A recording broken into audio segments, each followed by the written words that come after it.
Recording, vamos lá, meu povo. Hoje é quarta-feira, são 18h30, pontualmente, começando mais uma aula de Teoria Geral do Direito Civil, Direito Civil 1, né? Teoria Geral do Direito Civil 1, e estamos já perto de terminar o programa. É possível que terminemos hoje ou, no máximo, na próxima aula.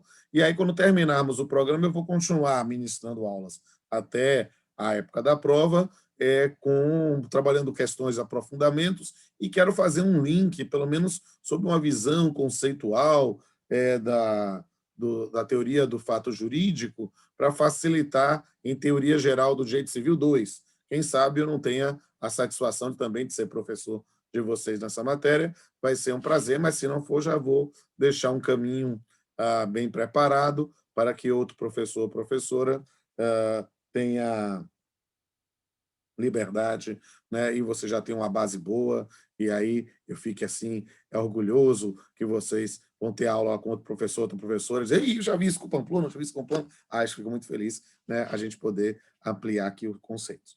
E lembrando sempre que temos sempre sorteios semanais de livros lá no meu perfil no Instagram, né? Não deixe de ir. Hoje eu coloquei o sorteio dessa semana, que é do Manual de Direito Civil, né? É a edição 2020, né? Mas acho que vocês podem concorrer, vai ser muito legal. E, lembrando também, estamos felizes que o Bahia ganhou, foi campeão da Copa do Nordeste, hoje tem jogo do Bahia, não sei se vamos ganhar para ir para o Campeonato Baiano, né? Se a gente conseguir, ia ser muito legal, né? Já pensou ser campeão do Nordeste e da Bahia ao mesmo tempo? Vai ser muito bom, estão merecendo, né? Estou muito feliz, né? Belintani foi meu aluno, né? E eu torço muito por ele também, né? Vamos lá, gente. O ponto final do nosso programa são os pontos relacionados a bens jurídicos. Nós já demos uma introdução na aula passada, que eu não me senti muito bem por causa da reação da vacina, e aí a gente suspendeu e vamos continuar hoje. Como eu disse no começo da aula passada, que eu nem disponibilizei a gravação porque ficou muito pequeno, né? Nós vamos trabalhar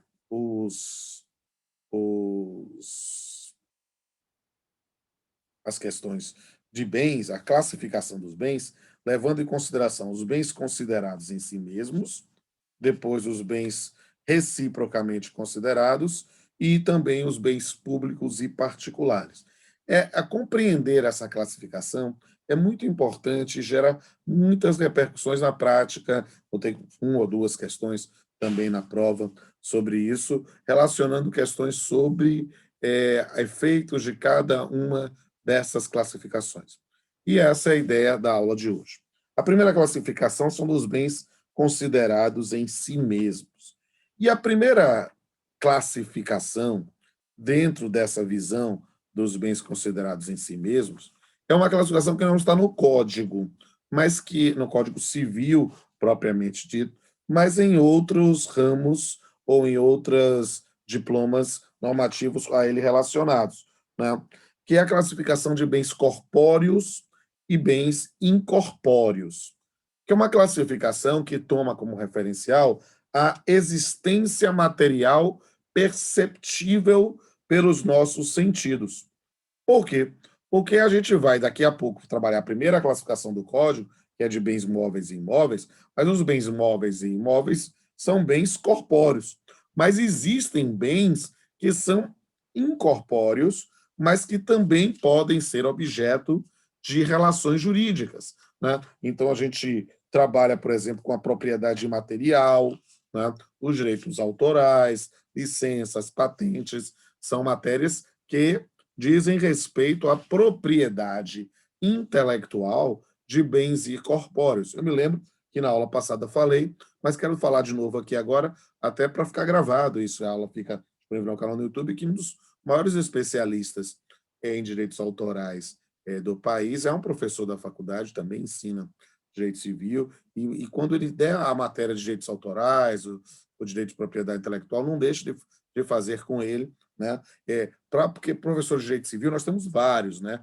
Todos excelentes, então vocês vão achar vários professores e professoras que vão lhe agradar, mas professor de propriedade intelectual são poucos, e Rodrigo Moraes é um deles, então recomendo, até fiz uma postagem da segunda edição do livro dele, que foi a dissertação de mestrado, eu tive a honra de estar na banca, né? E fiz essa divulgação. Mas não é somente isso, não é só propriedade intelectual. A gente pode pensar, por exemplo, a eletricidade, né? Eletricidade não é bem corpóreo, né? Mas ela também tá na tutela, inclusive criminal, né? Quando a gente pensa nessa proteção, né? Mas essa classificação, como eu disse, não está prevista expressamente no Código. A que está prevista, e é muito importante na prática, é a classificação de bens imóveis e bens móveis. E é uma classificação que é instintiva, não é mesmo? Né? A gente tem uma concepção, eu diria, naturalística. Né? Os bens imóveis, né, são aqueles que não podem ser transportados de um lugar para outro sem alteração de sua substância. Né? A contrário senso, bens móveis são os que podem ser transportados. E aí, nesse ponto, a gente essa classificação é tão boba. Não é tão boba assim. Na verdade, ela é muito importante, até mesmo por causa da outra disciplina que eu estou ensinando nesse semestre, que é a disciplina de direitos reais. E aí, quando a gente trabalha com posse e propriedade, em especial propriedade, a gente vai aprender, e essa é uma frase que eu vou, ou eu ou outro professor vai repetir isso para você na aula de direitos reais, mas que eu quero que vocês já incorporem ao seu repertório desde já. Né? É a compreensão da transmissão da titularidade de bens móveis e bens imóveis. Por quê? Porque a transferência da propriedade de bens imóveis se dá somente, né, ou predominantemente, pelo registro. Ou seja, a expressão anterior era transcrição. Né? A ideia de que você pode, às vezes, ser possuidor, mas proprietário mesmo só é aquele que está lá registrado como proprietário. Né? Já os bens móveis, esses se transferem pela tradição, que é a entrega do bem propriamente dito. Né? Eu estou falando isso porque hoje eu fiz uma postagem, né, lá no Instagram, né, dizendo que eu estava dedicando os meus alunos de jeitos reais, né, mas podia estar dedicando a vocês também, que tiveram aula de bens móveis e imóveis hoje, né, que ela falava sobre a Juliette falando sobre uso capião, né? Eu vi. Você viu, então, sobre pós-propriedade? Então, né, Muito legal a explicação dela, viu? a uso capião é uma modalidade de aquisição de propriedade. Claro que a Juliette estava falando lá da cama no Big Brother e num outro contexto, mas a gente aproveita a brincadeira dela para transformar isso em aula. Né? Há uso capião, e eu gostaria de, desde já, consertar isso no repertório de vocês, né? Que uso capião, a partir do Código Civil de 2002, é palavra de gênero feminino. Tá? Então, é a uso capião. Né? Porque é estranho, porque no Código Civil de 16 o gênero era masculino, a gente falava o uso capião. Né? Mas, a partir de 2002, se pacificou, porque era uma coisa criticada na doutrina, e foi retificado, né, com o Código Civil de 2002, a uso capião. E a uso capião é uma modalidade de aquisição de propriedade, que serve tanto para propriedade móvel quanto para imóvel. Né? E aí, claro que você presta atenção mais em mim do que em Juliette para aprender essa matéria, tá certo? Mas, porque é uma aquisição de propriedade e decorre de decurso do tempo e de outros fatores que Juliette não teve tempo de explicar, mas que eu explicarei para vocês lá em direitos reais. Entre eles, a discussão sobre boa ou má fé, a discussão sobre justo título ou não. A gente vai expressar cada uma das modalidades de uso capião. Os bens móveis, eles são transferidos, Alanda, pela tradição, pela entrega do bem. O registro, né, por exemplo, é para meramente efeito contábil, de licenciamento. Né? Então, é só você pensar no seu automóvel. Né? A gente tem lá em quem está licenciado o uso daquele veículo, trazendo uma situação de presunção de propriedade, mas bem móvel, como um automóvel, se transfere para entrega mesmo, entende? Então, a gente vai também verificar esses elementos pouco a pouco, né? Mas esses bens imóveis, que são aqueles que não podem ser transportados de um lugar para outro sem alteração de sua substância, eles se subdividem também em uma classificação que eu gostaria que vocês anotassem. Os bens imóveis, né, podem ser classificados, e são classificados pela doutrina, da seguinte forma: você vai ter imóveis por sua própria natureza, né? E aí parece instintivo, né? A gente pensa, e nessa previsão, a ideia do solo, a superfície do solo, seus acessórios, adjacências naturais, árvores, frutos, pendentes, espaço aéreo, subsolo,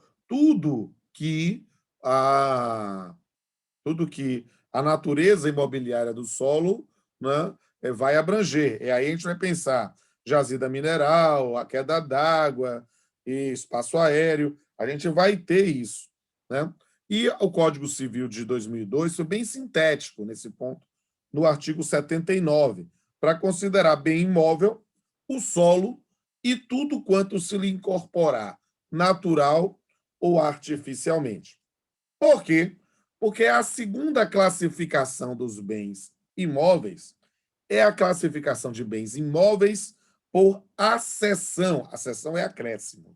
Acessão física, industrial ou artificial. Tudo aquilo que se incorpora ao solo, né, vai ser considerado bem imóvel. Então, nesse caso, ainda que a gente possa imaginar que daria para fazer uma... Por exemplo, eu que moro numa casa em reforma, eu tive uma infiltração aqui junto à minha biblioteca, perto da piscina, e aí, cara, tive que retirar todas as madeiras do deck, né, para fazer. Perceba, a madeira por si só é um bem móvel, mas quando ele se incorporou ao solo junto da piscina, ele faz parte desse bem imóvel. E aí essa acessão, né, artificial faz com que esses bens estejam protegidos como propriedade imobiliária. Você retira, como aqui no caso, teve que retirar todo o deck, está um negócio horrível, feio mesmo, né? Mas para colocar de novo, porque eles vão fazer a manta asfáltica para não ter mais nenhum tipo de infiltração. Então, isso é uma situação que você retirar materiais provisoriamente não perde essa característica, e isso é previsão legal específica. Da mesma forma, as edificações. Perceba que o local que eu moro é uma casa, mas isso aqui antes de ser uma casa era um terreno, né? O imóvel era o terreno. Foi agregado a esse terreno uma edificação, que é a casa que eu moro. Então, nós temos aí uns imóveis por acessão artificial, né?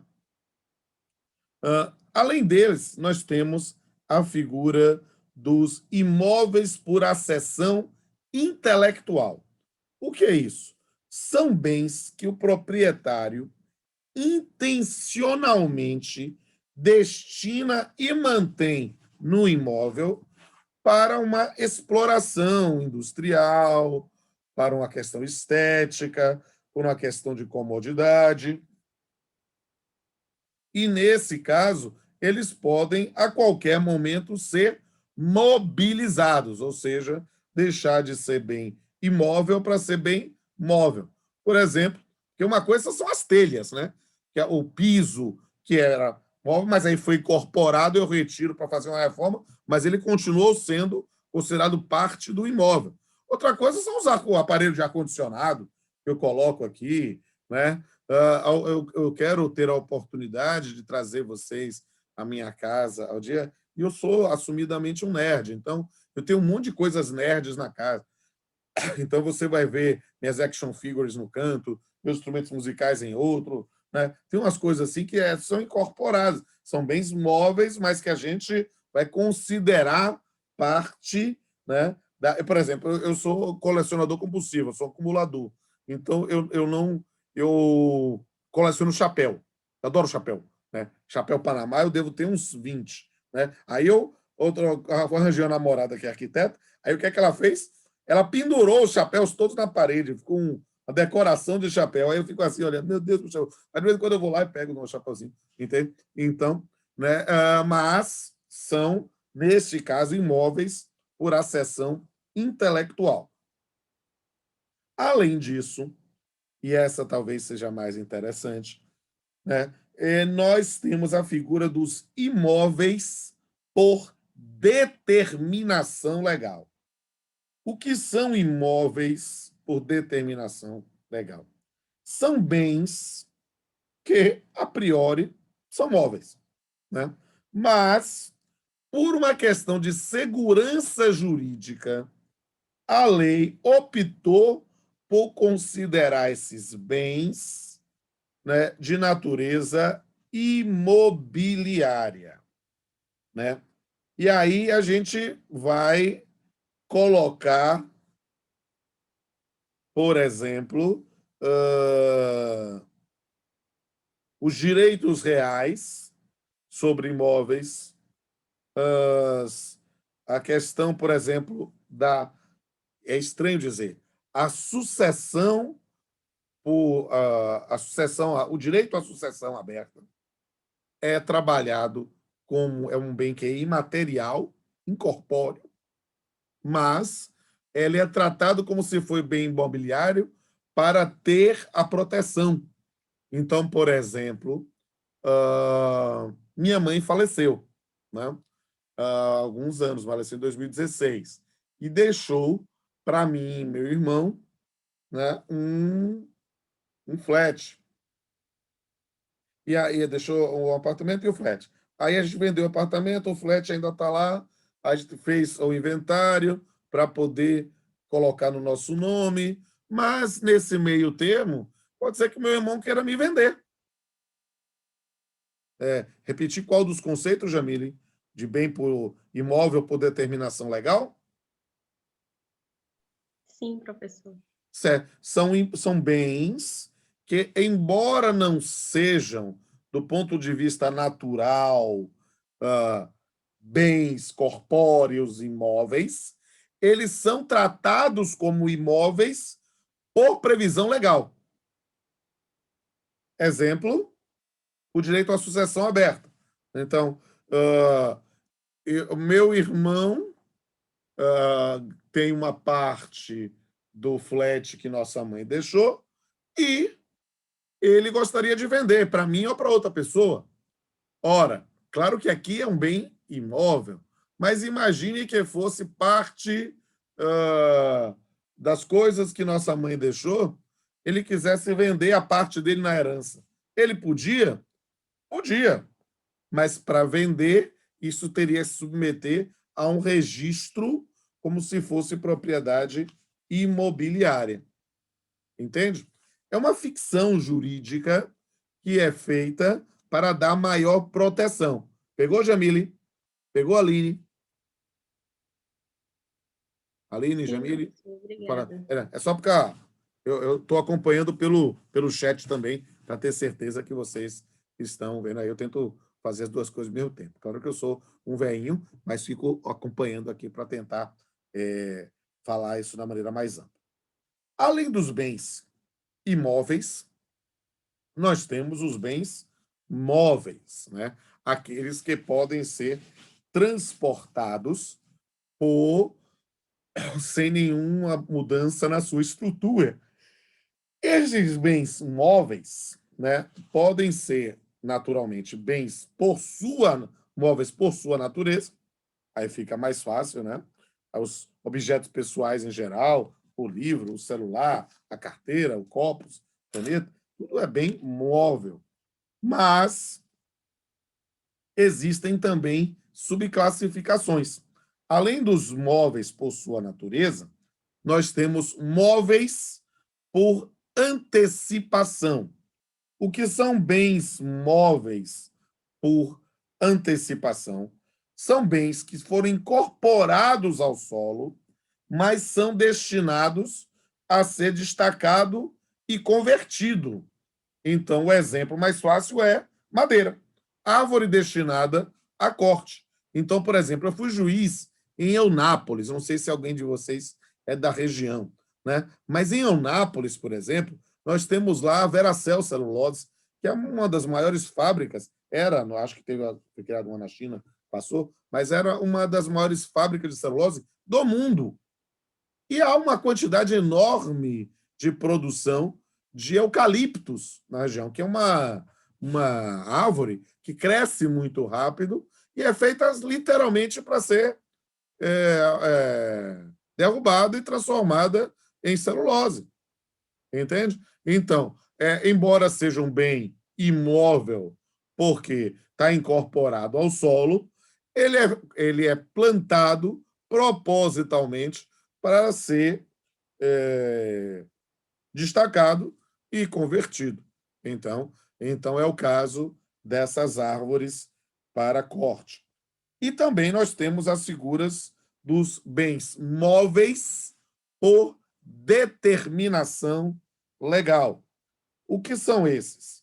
Né? São bens, muitas vezes incorpóreos, que, por determinação legal, eles têm um tratamento semelhante a bens móveis. O Código fala disso no artigo 83, se alguém quiser olhar especificamente, dizendo lá que as energias que tenham valor econômico, os direitos reais sobre objetos móveis e as ações correspondentes, e os direitos pessoais de caráter patrimonial e respectivas ações são considerados bens móveis. Perceba que nenhum deles é corpóreo, mas tem o tratamento equivalente aos bens móveis, justamente porque o Código não faz essa classificação de bens incorpóreos ou corpóreos. Beleza? Tranquilo? Tudo bem aí? Me dá um joinha, um like, alguma coisa assim? Beleza. Ótimo. E eu estou esperando alguém perguntar, professor, e o meu pet? O meu pet é o quê? Né? O pet, perceba, o pet é um semovente. O que é um semovente? Não é ser movente, não. É semovente, uma palavra só, tá? Escreve aí. Semovente.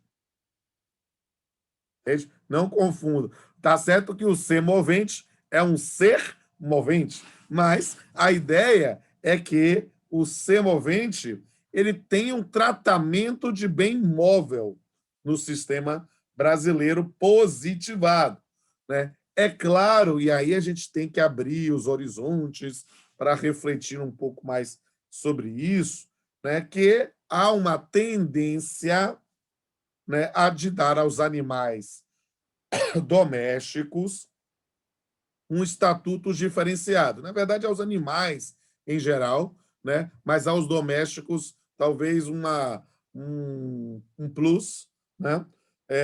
Para não identificá-los mais como coisas, né? Embora ainda não lhes seja reconhecida a condição de sujeitos de direitos no direito positivo. Por quê? Porque hoje eu estou falando, aproveitando, fazer propaganda dos professores da Faculdade de Direito da Universidade Federal da Bahia. Nós temos dois grandes professores na casa, né? Um mais velho do que o outro, que foi meu aluno, né? E que são especialistas no chamado direito animal, né? Que é uma construção. Uma das referências é o professor Heron Gordilho, né? Que é promotor de justiça, foi coordenador aí da pós-graduação, e eu fiz, inclusive, um episódio do meu talk show, né, do Papeando com Pamplona, sobre direito animal, com ele, e é realmente um tema fascinante. Né? E, da mesma forma, o professor Tagore, que dá aula de direito ambiental, né, mas também é um grande especialista em direito animal, eu costumo dizer, ele é pupilo de Heron, mas já tem sua vida própria, sua autonomia acadêmica, é professor, inclusive aqui do nosso programa de pós-graduação, né? E nós temos aí umas reflexões interessantes sobre isso. Por quê? Minha imagem sumiu? Estão me ouvindo? Alô? Estão me vendo, gente? Estamos te vendo e ouvindo. Você Estão vendo? consegue Ah, ouvir a beleza. É gente? porque na minha tela sumiu aqui, não sei por quê. Não foi que eu vi aqui. Aqui, acho que bateu o dedinho aqui no canto. Então, né, eu preciso até lhe dizer que existe um projeto de lei, né, que está no Senado Federal, é o projeto de lei 3670 de 2015, que quer expressamente retirar a denominação de coisas para os animais, né? Mas esse projeto ainda não andou, e no Congresso Nacional tem coisas que são assim inexplicáveis, né? Mas a gente tem no campo da proteção dos direitos animais, se alguém quiser um aprofundamento, ou quiser fazer um artigo, né? Lembra, para quem começou o curso depois, a nossa prova é na penúltima aula. Se você deixou de fazer a prova, se você não tirou uma nota tão boa, se você não quer fazer a prova, você tem o direito de no último dia de aula, mandar para mim, até o último dia de aula, mandar um e-mail para mim com um artigo seu sobre algum dos temas tratados aqui na matéria, né? Então, é uma forma de melhorar a nota da prova, se não fez uma prova muito boa, ou fazer uma segunda chamada, né? E, por exemplo, um tema fascinante é a questão da família multiespécies, que é uma construção que ainda está se fazendo, mas que é dar um tratamento diferenciado, notadamente, para os nossos animais domésticos, né? Então, a questão nós já temos, por exemplo, uma decisão do STJ admitindo, por exemplo, a ideia de guarda compartilhada de animais domésticos quando há divórcio, né? E perceba, para você entender, a expressão guarda é só para filhos, né? E coisas, né, como animais, a gente usava a expressão custódia, mas não é só uma expressão, não é somente uma questão é, terminológica, é uma questão mesmo de dar uma dignidade diferenciada, entende? E aí a gente fala de regime de visitas, por exemplo, né? Não sei, eu estou, nessas últimas semanas, eu estou viciado naquele série lá da Netflix, a Modern Family, né? Eu estou terminando já, estou na 11ª temporada, né? Estou faltando 4 episódios para acabar, são as primeiras temporadas eram 24 episódios, a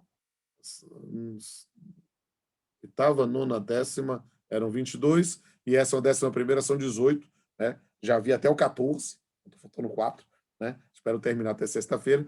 E lá tem uma questão interessante, né? Que é a Estela. Vocês veem Modern Family ou não? Não sabe? Ninguém vê, não? Aí tá só Tito. Então, a Eu Landa vejo também. também.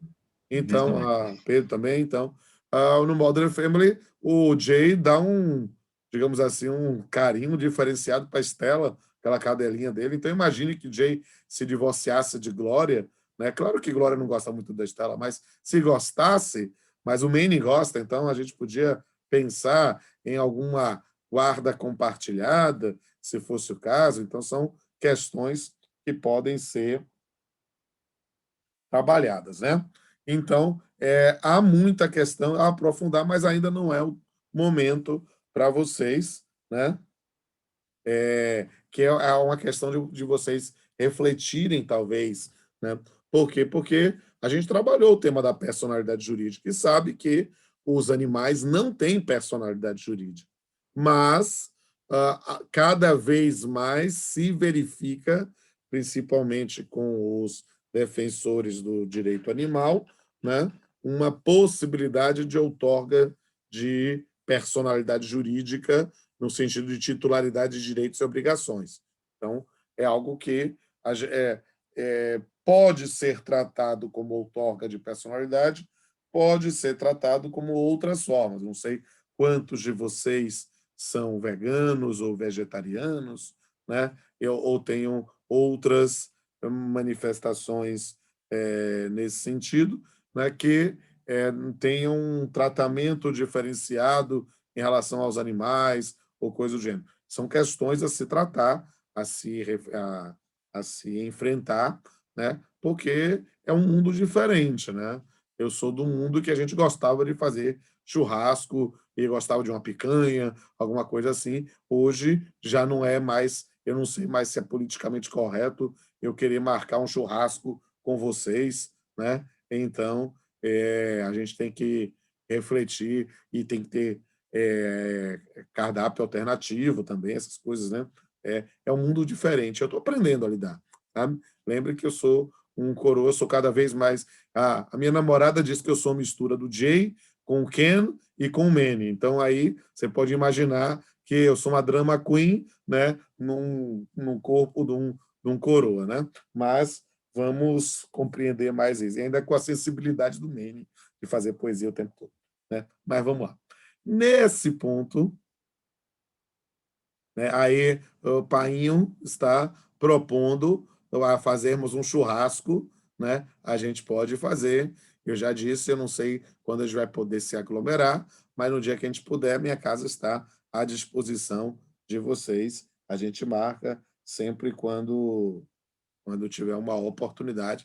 Claro que mantendo a urbanidade, quem não se comportar, bota para fora, dá uns tiros, alguma coisa assim. Ou como eu estou com um problema físico, eu estou usando uma bengala. Então, dou umas bengaladas, né, em vocês, fique tranquilo. Né, vai ser, a gente mantém a dignidade do ambiente. Beleza? Então, vamos lá, gente. Outra característica, outra classificação importante, né?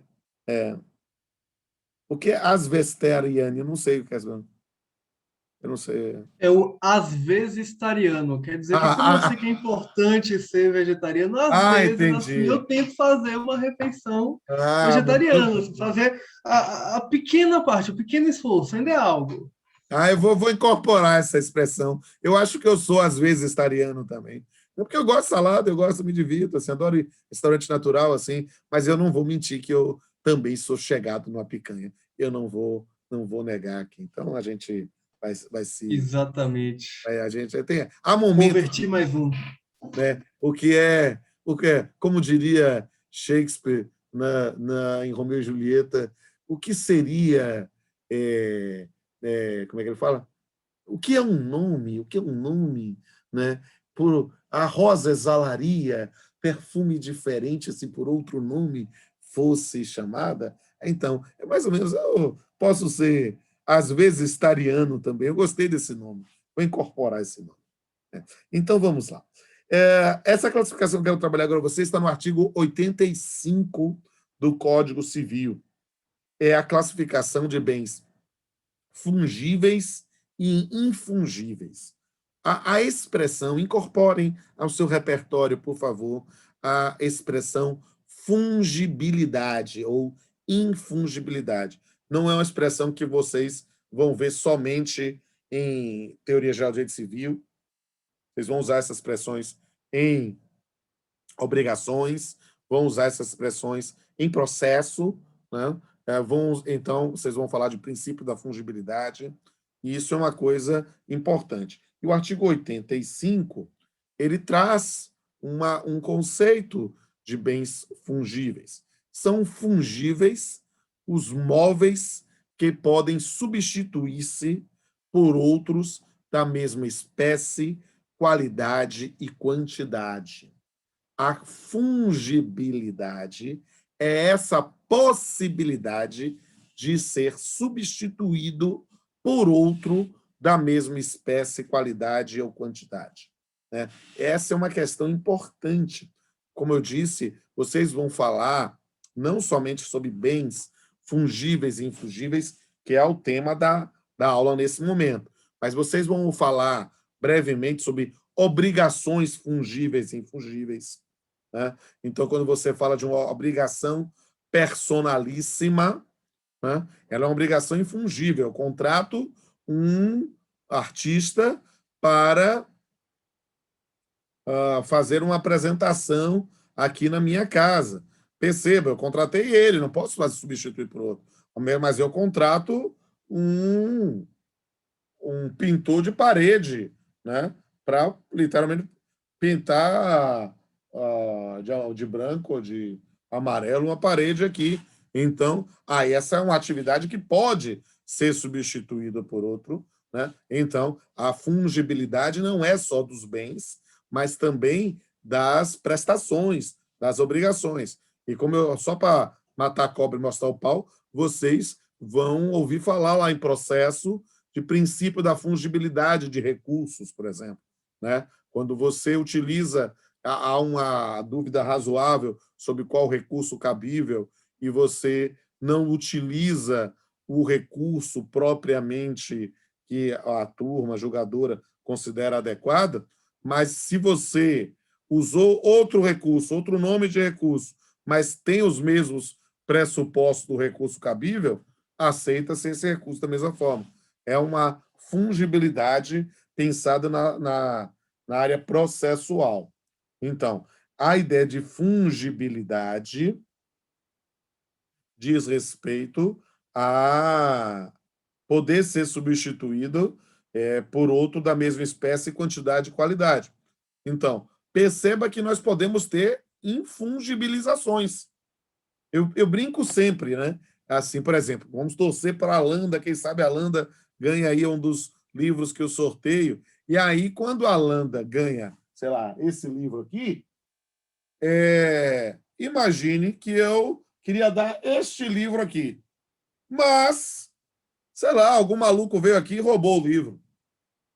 Não importa, porque não é este livro aqui. Este livro aqui pode ser substituído por outro livro igualzinho que tenho aqui embaixo. Agora, a Landa ganha o livro, eu autografei o livro, e vamos imaginar que depois disso eu tenho um piripaque e parta dessa para melhor. Ora, se alguém rouba, se alguém furta ou rouba ou subtrai este livro meu autografado para a Landa, esse livro está infungibilizado. Ele deixou de poder ser substituído por outro, porque agora ele tem uma característica diferenciada que é esse autógrafo, que é essa dedicatória. E ainda mais se eu morri, mais ainda. Né? Ele ganha um dado. Né? Direitos e obrigações, sim, Painho, a gente usa essa expressão, a entrega de um determinado produto rural. Você está imaginando, né, que o gênero não perece, né? Então, você mandou 10 sacas de feijão preto para alguém, mas no caminho houve um extravio. Ora, não interessa se você tinha dado esse aqui. Se você tem culpa nisso, você se obrigou, vai ter que dar outro. Sim, vai ter regras. Sim, mas aí é na escolha, né? Mas aí você aguenta lá quando for falar de obrigações, né? Mas que aí, só para não deixar o painho sem resposta, é quando a gente fala da obrigação de dar coisa incerta. A obrigação de dar coisa incerta não é dizer eu vou me obrigar a dar alguma coisa para vocês. Não.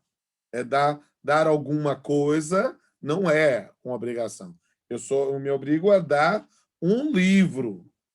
Qual livro? Estou pensando nesse aqui, mas não foi infungibilizado, ainda é gênero, obrigação genérica. Beleza? Tranquilo? Então, perceba que o tempo pode, por exemplo, infungibilizar. Quando eu dou um autógrafo num livro, eu estou infungibilizando. Um vaso da dinastia Ming hoje é caríssimo. Mas quando ele estava servindo para ser só vaso mesmo, né? Lá ele era simplesmente um vaso, podia ser substituído por outro qualquer, né? Então, a gente vai ter essa característica. Outra característica importante é dos bens consumíveis e inconsumíveis. Essa característica é muito importante, principalmente no campo do Código de Defesa do Consumidor, das relações de consumo. É claro que todos nós somos consumíveis, né? O tempo vai nos detonando, mas a questão é considerado bem consumível um bem cujo uso importa em destruição imediata da própria substância quando ele é utilizado. Então, perceba que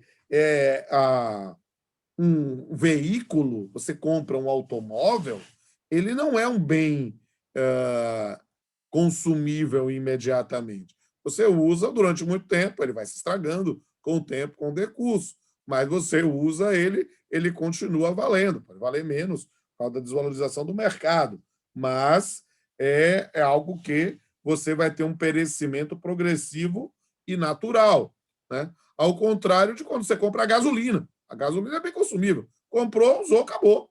Entende? Então, aí você vai ter isso para ter prazos diferenciados, inclusive para o direito de reclamar vícios aparentes, né? Se o bem, e lá no Código de Defesa do Consumidor, eles, em vez de usar consumíveis e inconsumíveis, falam de bens duráveis e bens não duráveis, né? Então, o direito de reclamar vício aparente, por exemplo, é de 30 dias para bens não duráveis e 90 dias de bens duráveis. Então, são tratamentos diferenciados em função das circunstâncias de fato. Outra classificação sobre os bens considerados em si mesmo é dos bens divisíveis e bens indivisíveis, que Painho também vai dar o testemunho de que é importante lá para o direito das obrigações, né? Quando a gente pensa na noção da solidariedade, da fracionariedade. Por quê? Porque a discussão sobre bens divisíveis ou indivisíveis diz respeito a bens que podem ser repartidos em porções reais e distintas, cada um deles sendo um todo perfeito, né? Se não é possível, o bem é indivisível. Agora, o bem pode ser indivisível por várias circunstâncias. Ele pode ser indivisível pela sua própria natureza, por exemplo, um animal, né? Eu, Marco Aurélio e Tito somos donos de uma vaquinha, né? Nós somos, na verdade, donos de uma fração ideal de uma vaquinha. Juntamente, solidariamente, somos donos dessa vaquinha. Agora, o valor que cada um tem é 1/3 da vaquinha, né? Então, essa é uma questão importante. A gente não exercita isso porque a vaquinha é indivisível. Mas se alguém matar a vaquinha, né, com culpa, então ele vai ter que nos indenizar. E aí fica fácil, porque converteu em perdas e danos, então o dinheiro é bem divisível por excelência, né? Agora, podem ser indivisíveis por determinação legal. Então, a gente fala, por exemplo, da figura lá no campo dos direitos reais e no campo do direito agrário, né, dos imóveis, o módulo rural, né, ou uma servidão, são bens indivisíveis por determinação legal. Você não tem como pensar em fracionar. Mas também nós podemos falar de bens indivisíveis por convenção, né? Ou seja, por vontade das partes. E aí é a autonomia da vontade. Então, perceba, até o dinheiro, que é divisível por natureza, pode ser indivisível. Só aceita o pagamento em uma única prestação. Você não é obrigado a aceitar fracionado, né? Mesmo o indivíduo dizendo que não tem condição, ó, só posso pagar assim, não quero, então não tem pagamento. Você não é obrigado. Você pode exigir, só aceita o pagamento total. E, finalmente, os bens singulares e coletivos, né? Aí, parece a mesma coisa de bem divisível, mas não é. Aqui, bens singulares e coletivos é nós falarmos especificamente de coisas consideradas como unidades autônomas, né? Que aí podem ser simples, como um animal, por exemplo, uma árvore, ou composta, quando você tem partes integrantes, né? Uma máquina, um avião, um relógio, qualquer coisa do gênero. Já bens coletivos são bens que são compostos de várias coisas singulares, mas vão ser consideradas em conjunto. Exemplo, uma biblioteca, né? Uma biblioteca é uma coletividade de livros. Cada livro é uma unidade autônoma. Mas quando você deve perceber que uma biblioteca, a priori, vale muito mais do que a soma individual dos seus livros. Porque você tem lá uma coleção completa de pontos de Miranda, Tratado de Direito Privado, 60 volumes. Pô, velho, uma coisa é comprar cada um dos volumes. Outra coisa é comprar o total. Porque você tem uma coleção completa, é diferente. Fred Didier, que é professor da casa, foi aprovado agora como professor titular, ele comprou a biblioteca do Lorival Villanova toda, quando ele faleceu, professor muito conhecido, né? Comprou a biblioteca toda. Então, é algo que tem um valor maior do que o simples somatório, né? Você pode ter esses bens coletivos são chamados de universalidades. A gente chama universalidade, essa universalidade, esse conjunto, pode ser de fato ou pode ser de direito, né? A universalidade de fato, a biblioteca é a universalidade de fato, né? Você reuniu as circunstâncias de fazer um rebanho, uma floresta, é uma universalidade de fato. Agora, você pode ter universalidade de direitos, né? O exemplo mais fácil é o espólio.